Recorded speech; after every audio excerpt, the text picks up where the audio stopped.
Good afternoon, everybody. This is SCORE Cleveland. We will start the webinar just at the top of the hour. Thank you for joining the webinar today.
Good afternoon, everyone. This is SCORE Cleveland. My name is Dan Yerman. I'm your host and presenter for today's webinar on how to get the maximum value from information technology for your nonprofit. I'm going to start the webinar with just a brief overview of SCORE, and then we'll jump into the slides. If you have questions, please put your questions in the chat. There'll be a good amount of time at the end. We can take your questions as they come in for the remaining time available.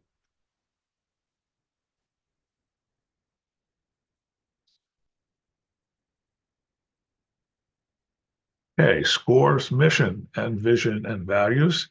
Some of you may know already, but for those of you who are new to SCORE, SCORE's mission is to foster vibrant small business communities through mentoring and education. We aim to give every person the support they need to thrive as a small business owner. Uh, we are involved with job creation and wealth building because we believe that small businesses are the basis for vibrant communities in our society. All SCORE mentors, including myself, give freely of their time, knowledge, and energy to help others. SCORE is the largest network of free volunteer small business mentors in the nation. No matter what stage your business is at, SCORE has a mentor for you. You can easily request a SCORE mentor by going to score.org. It's very important that you say score.org. If you say score.com or something like that, you're going to wind up with information about the Guardians or the Browns or the Monsters hockey team, but it won't be SCORE. So score.org, and then click on Request a Mentor, and you'll get one. So let's come down here. SCORE, Cleveland SCORE was the chapter of the year in 2021. And we continue to have outstanding performance in terms of what we do. We're here to ensure that you have information and skills that you need to persevere and overcome. Our services are free. We're supported by the U.S. Small Business Administration and generous sponsors, and we have a network of 10,000 volunteers. This is the SCORE website. So if you see this, you'll know you're in the right place. So now I'm going to jump into the webinar. Again, if you have a question, please put it in the chat, and then we'll do the Q&A at the end.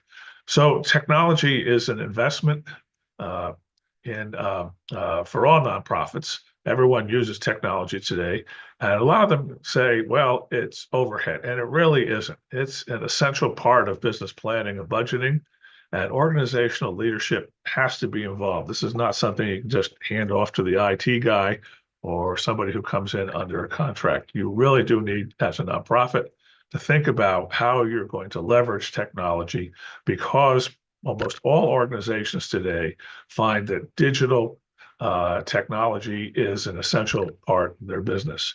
And if a nonprofit hopes to affect change, it must start with itself by investing in continuous professional development for employees and volunteers. And this means training your people in how to use the AI tools that you've acquired for them to use. The internet is a powerful and necessary tool, but it comes with risks, and we will talk about that today.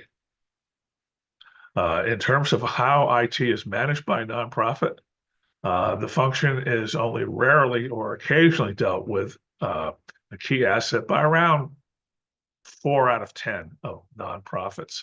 That's not a very high number. This is reflected in how planning for IT is or is not included in a nonprofit business plan. Among the list of best practices for nonprofits, including IT in the organization's business plan, is really a significant item. You have to make IT visible in your business plan and in your budget. And we'll talk about the budget and we'll talk about ROI in a little bit. There's a strong correlation between including IT in the business plan and the level of technology adoption and your overall effectiveness in the use of IT.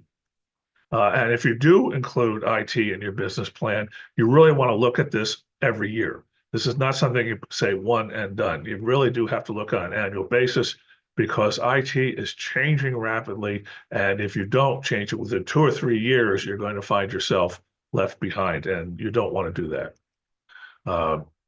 So other benefits of assigning a priority to IT is that it scales well with technology adoption and effective use. And one of the things you want to look at is what are we really getting out of IT? Now, in the business world, ROI is very clear. You have sales, you have profit, productivity, and so forth. But in the nonprofit world, it's more a case of key performance indicators. How did IT help us serve more clients? How did it affect more change? How did it help us get more members? All of these are the kinds of questions you want to try and answer when you're looking at the question of ROI for IT. And when IT is not called out as a key asset, the staff give it a lower priority and you start to lose ground. And you'll see productivity gains start to drop off. But these are gains that you could have had if you kept your eye on the ball. So basically, making IT an investment as a line item makes it visible to the leadership of the nonprofit and to your board and allows for assessments of how to get the most bang for the buck with a nonprofit's limited resources. And I know if you're in the nonprofit world, you know all about that.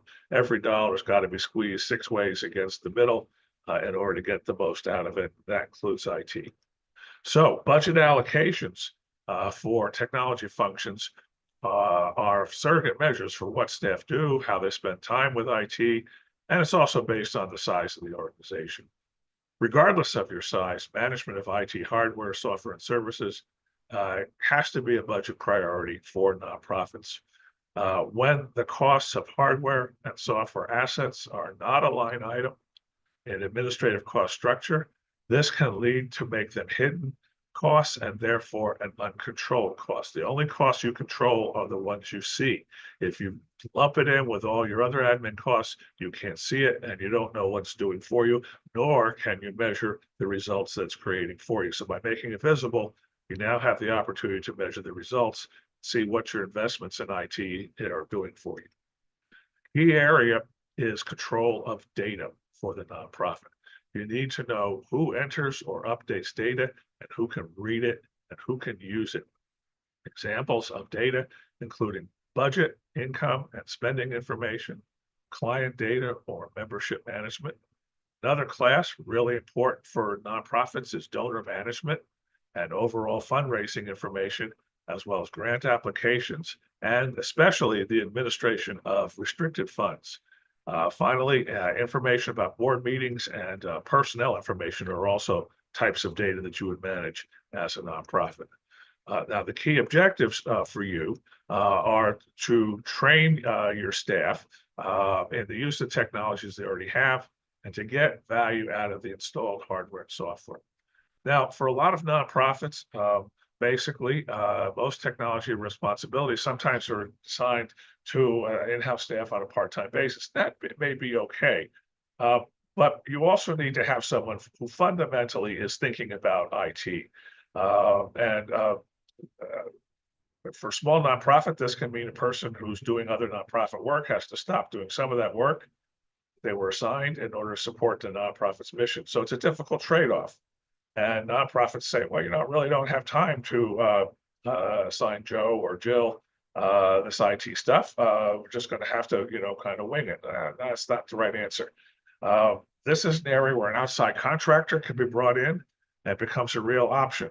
And so instead of making your staff do the work, you go out and you buy the expertise and you use good contracting practices with a service agreement, which has performance measures in it. For instance, if you need technical support of it, your performance measure is if someone calls during a business day, they're going to respond within 4 hours or the next business day. So that's an example of performance metric. They're also going to help you get the best bang for the buck in terms of buying stuff, installing it, so forth. So if you're really small IT, say with budget under 2 million, contracting out probably a good choice for you. Now, priorities for IT investment should be given to control of to control the finances. In other words, your IT really you want to keep track of the numbers, your money.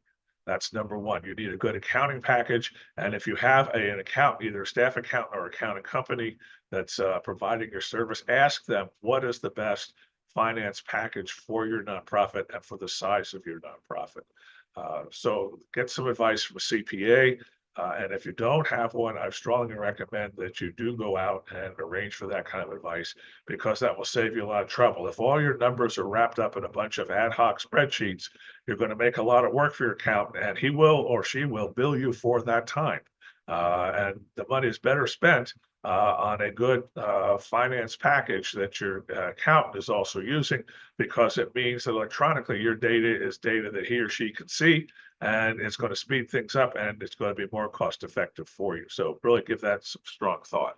The nonprofit really should consider what I call a technology refresh cycle of about 5 years. So if you bought laptops earlier than 2020, right now you need to look about at replacing them, especially if they're on Windows 10 or earlier, because Microsoft has an end of service life in October of 2025. And after that, you are going to have a hard time with security updates and things of this nature. And some of your laptops may be so old, they're not capable of being updated. So now is a good time, if you have these older machines, to start thinking about replacing them. Nonprofits with 501c3 status should take advantage of deep discounts. And these are really deep discounts through TechSoup. I'll have the URL for that later for office hardware and software, as well as application-specific solutions. You don't have to go to Best Buy or any of the other big box stores to buy your stuff. TechSoup, if you're a nonprofit with 501c status, you can save a lot of money by using TechSoup. So keep that in mind.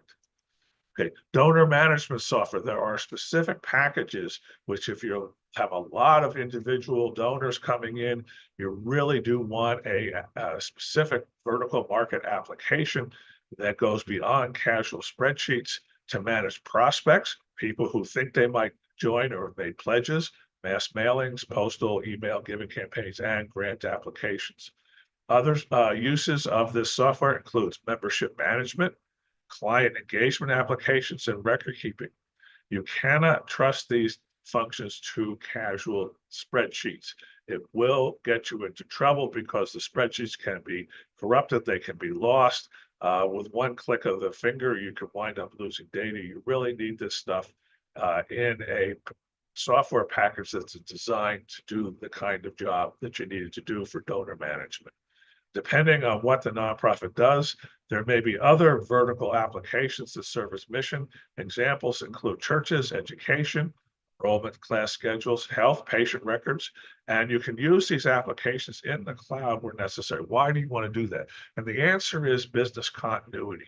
If you are putting all of your data in the cloud, like for instance with OneDrive or with Google, if your office has a flood, a fire, a break-in, whatever, and the computers are not available, you haven't lost your data. All your information is still there because you have to ask your question, If you don't have the data in the cloud and your computers are lost, how many days can you be out of business before you are just out of business altogether?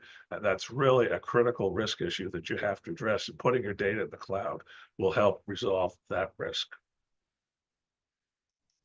In a world of opportunities, you want to have policies and procedures about who, how, where, and when nonprofits post information about it online and social media. And this is a job for senior management. They have to set a social media policy for all employees that if they're going to post anything, identifying themselves as an employee or a volunteer organization, there are specific rules about what they can say and what they can't say in terms of using approved content. They want to say something on their own, through their own user ID, that's their business. But you really do have to have a policy, and you have to have an editorial calendar about getting stuff out there. You have to decide what social media platforms are good for you. Some are better than others for what it is you do. Facebook, Instagram, some of the others, Snapchat, LinkedIn, and so forth. You have to decide which one is best for the kind of social media message that you want to put out there. That required, and you can bring in a consultant if you want. There are plenty of people out there who can help you. So don't be shy about doing that if you feel it's a little bit over your head.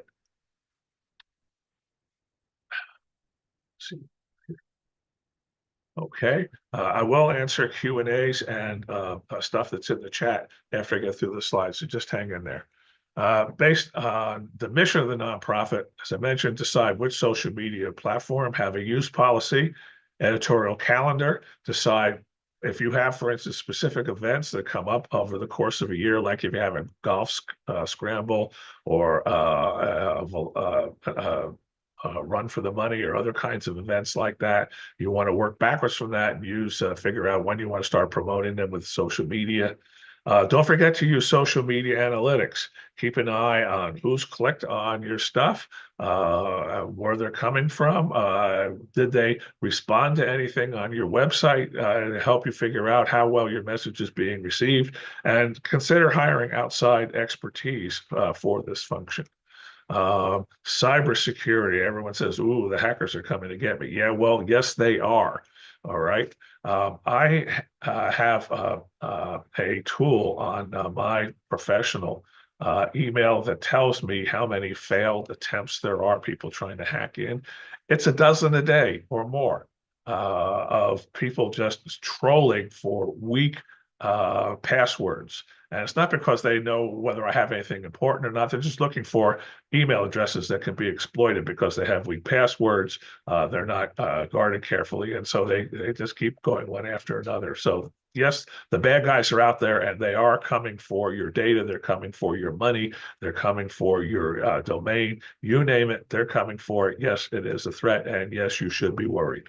If you do not have a formal cybersecurity plan, you need to get one. And if you don't have the expertise to do it, you need to hire somebody to do it for you, and you need to update it on a regular basis. You need to have a policy for your employees and volunteers as needed to use the measures. Everyone must have a strong password. People should not go to sketchy sites like gambling, pornography, stuff that's discriminatory and so forth. I mean, you know the drill, but don't go to these places because that's where these malware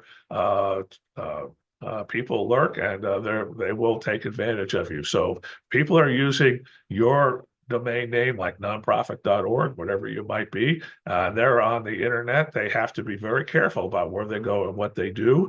You should consider using a virtual private network, VPN. You can look, and your cybersecurity consultant can help you set that up. That will make you anonymous when you go out there, so they don't know that who you are. And if you go out someplace and they decide, well, this looks like interesting, look, this is what a nonprofit does. They deal with sexual violence against women. I'd like to get in there and see what they're doing. If you come out with a VPN, they don't know that that's sexual violence against women that's looking at them, and you're protected that way. So just keep that in mind. There's a lot of sensitive areas that nonprofits are in, like patient information and so forth, and cybersecurity will protect that patient information if you have a good cybersecurity plan and you're executing it. You do not want your data put at risk. Uh, uh, so do not allow your volunteers, especially if they're working at home, to commingle the organization's data with on their personal computer. There's a couple of ways you can do it. You can give them an account that takes them into a cloud application, which only involves the use of the nonprofit's data. If you have the money, you can loan them a laptop to take home that is configured to use the organization's applications, and they're not using their personal computer. You simply do not want your organizations, volunteers, to be using your organization's applications or data with their personal devices. And that includes cell phones. Taking calls is fine, but if they're transmitting data or other kinds of things, you need to think about, especially if you have a number of people in the field meeting with clients, getting a contract with a cell phone provider and having them have a cell phone that you control, that you have security on it, and that they know it's just for business calls and that they use their personal cell phone for their calls. This sounds like it's a lot of money, it's a lot of work. Trust me, it is an investment in business continuity, because once your cybersecurity is breached, it can mean major disruption for your organization, and also can put your organization out of business. So do not discount this risk. Take a good look at these opportunities to be secure. Let me just get down here to the next slide. Here we go. Governance. Your accountant can give you a recommendation for financial software. It's especially important because you do have to prepare tax statements and other financial documents needed for grant applications and audits. So if you're using accounting software that your accountant is using, it's real easy for them to assemble the data to respond to the information that you're for a grant application, for tax forms, and for other things. Use an attorney for regulatory filings. The Cleveland Bar Association has a pro bono service for nonprofits, which means you can get legal advice at reduced rates or for free, depending on what it is you're asking for. Lastly, of course, you need to keep records of board meetings and personnel files. Should be treated as confidential business information, should be locked up at the end of the day, so that they're not available to people coming in and making their fingers do the walking through sensitive information. All right, business continuity. I've talked about this. You want to stay in business, you've got to have your business secure. And I've covered a lot of this stuff, but I just want to emphasize it again. You need to think through the contingencies of what will happen if a fire breaks out, and you need to have the cloud-based organizations. You need to have an inventory of your computer hardware and software and cloud services and contractor, and it covers phones, local networks, internet, and so forth. So if you have a major disruption like a fire or a flood or something else happens to the building you're in and you can't get in there, you can recover. Obviously, you would have insurance for this kind of stuff, and you would recover because you know where everything is. If you don't have this list and you have to recover, you're guessing, and the insurance company doesn't pay off on guesses. They will pay off on an inventory list. So make sure that you have it. All right, these are some links here for you on TechSoup. This is the place where you can get lots of discounts. It's www.techsoup.org. And by the way, everyone who's on the call today will get a copy of the slides and a link to the recording. Give us a few days to put this up on our website, and we will email the slides to you probably in a few days or possibly early next week. We have a contractor who does this and that goes into the queue, but you will get it. Google for Nonprofit also has free software, a free workspace. The Google Workspace for nonprofits is free, and it includes a word processor, a spreadsheet and a presentation manager like PowerPoint, and it all lives in the cloud. I was talking about that earlier.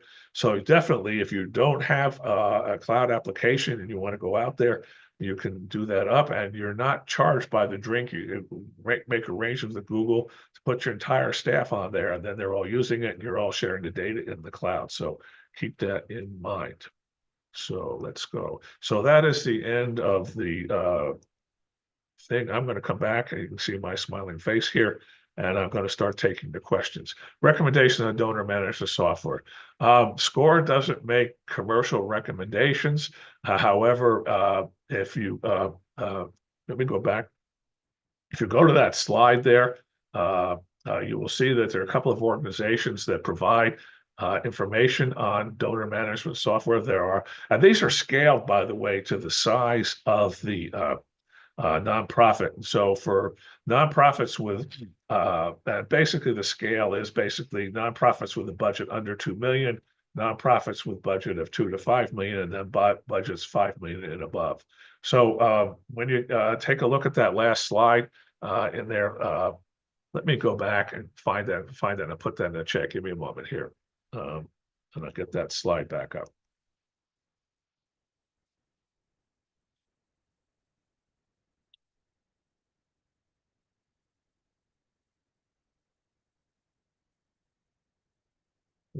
Let me start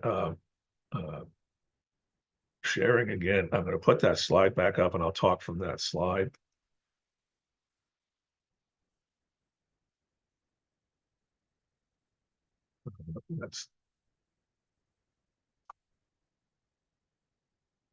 There we go. All right. So here's the slide here, which has the information on it. And n10.org has information on donor management software. You can contact them for technical support. They have consultants who, for a fee, will give you guidance on best applications for the different vertical markets that you're in, and can also give you evaluations and free reports on the use of donor management software and which packages are good for different kinds of nonprofits, whether church, medical, education, advocacy, whatever, or membership, and so forth. So that would be the place to go for donor management software. Here's another Q&A. Where's my question here? What's the suggested time to do by the what year? 5 years basically is the answer. If your laptop is older than 5 years, it's a good time to replace it.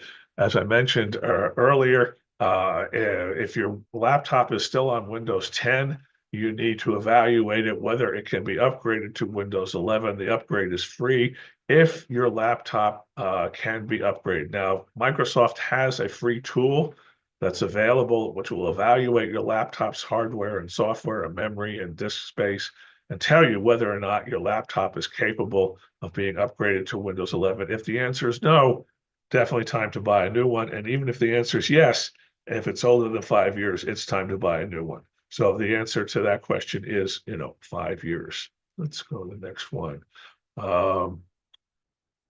What company was that for donor management? It's called N10. If you look on your screen, I'm putting my cursor right there. It's www.n10.org. They will have a free report on donor management software, and they have technical consultants available for a fee who can guide you in making the best purchase decision for donor management software. And here's another question. Let's see what we've got here. Okay, we answered that one. All right. Other questions?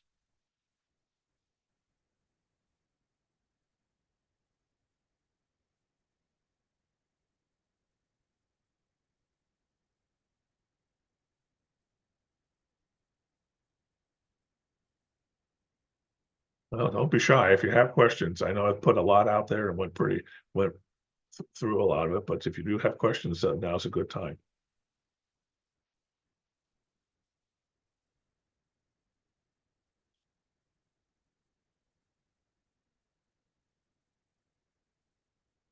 Okay, I'm not seeing any new questions. I want to thank everyone for jumping in. Remember, if you want to score a mentor, To help you with your nonprofit, go to score.org and click on request a mentor. A form will pop up and you can fill in your information, explain what it is you need, and then our office will assign a mentor to you. We have about 100 people in the Cleveland area who provide mentoring. If you're outside the Cleveland area, go to score.org and put your zip code in, and you'll be directed to the SCORE chapter that's nearest to you, and then you can request a mentor who's local in your region. Oh, some more questions. Let's go back and see what we got here.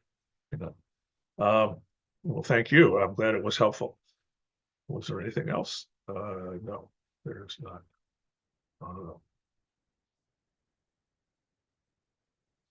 Recommendations on cybersecurity for nonprofits, where to look.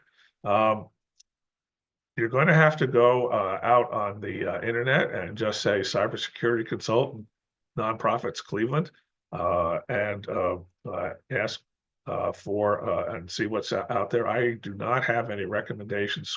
Unfortunately, SCORE, for ethical reasons, is not permitted to make commercial recommendations for specific companies. And so all I can tell you is let your fingers do the walking through the yellow pages virtually. And when you call them, say, look, I'm a small nonprofit. I'm looking for a cybersecurity consultant. If they say no, we only do big guys, hang up and keep dialing. And you'll find one eventually. Any free tutorials on cybersecurity? Yes, there are. And let me just get something while I get something for you. Hang on a second. I'm going to minimize this for a minute.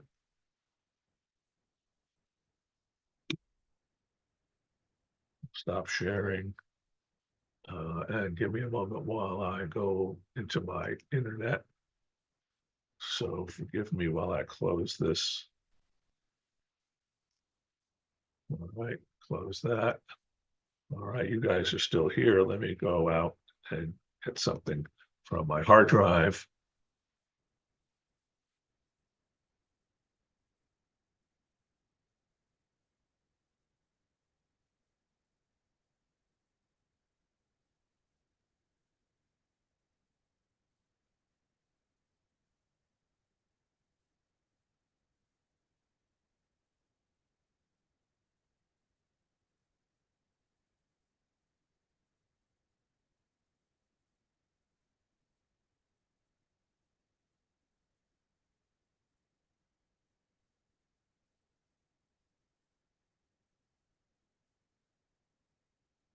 Okay, I'm going to put this in the chat. The National Council for Nonprofits, which is as good a choice as any, has tutorials for nonprofits. I'm putting their URL in the chat. Hang on, everyone. Okay, National Council for Nonprofits has cybersecurity tutorials for nonprofits, and they can also perhaps guide you to consultants. So I think that might be a good place to start.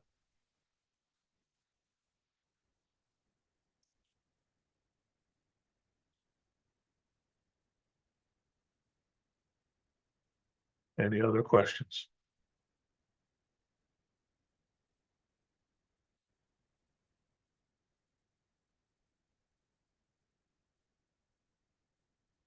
Somebody wanted the URLs from the slides in the chat. Let me just bring that back up and I'll do my best to do that. Hang on a second.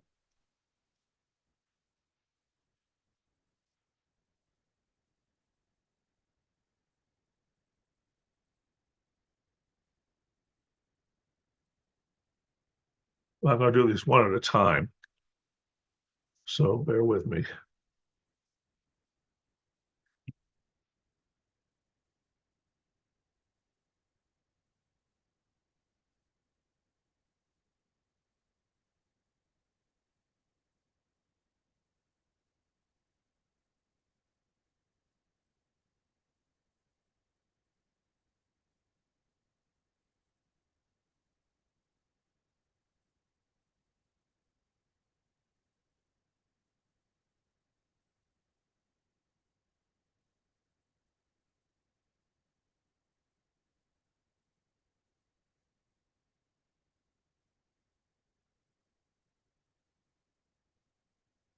Okay, so these are the main ones that I talked about. Uh, and you will get a copy of the slides and you will get a recording. So all of these links are on the last slide in the deck, and you will get the slides. But since you wanted to see them right away, I've put them here. So I have TechSoup, Microsoft support, and Google support. And get a hold of them, and you can save a boatload of money. Any other questions?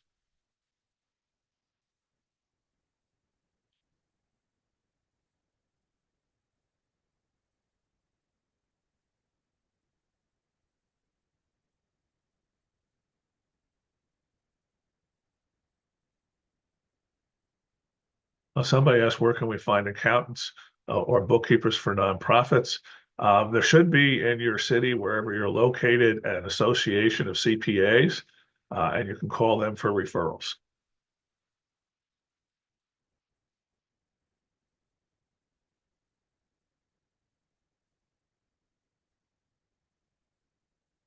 Okay, I'm not seeing any. Oh, there's one new message. Hang on a second. Let's see. I can't get the link to work. Maybe out of date. Let me just take a look here.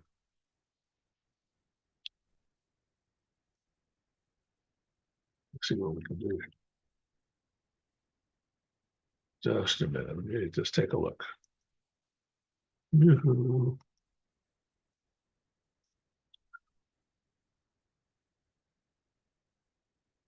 It's working for me. Uh, let's give that a try again. Um, basically, I'm going to share the screen. Hang on a second. You can see it. Give me a moment.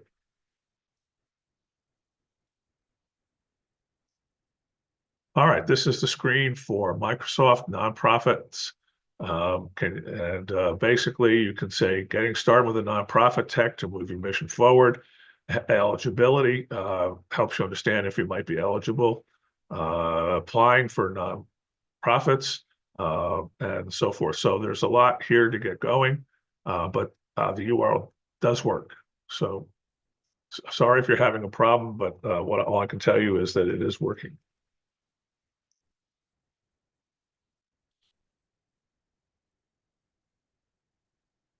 Well, okay, you can't get it out of chat.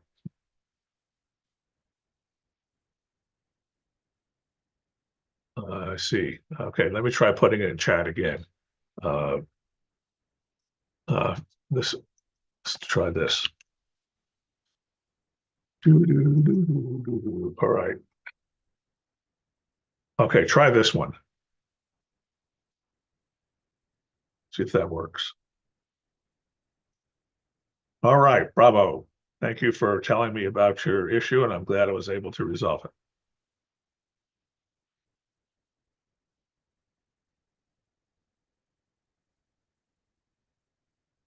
Okay, anything else?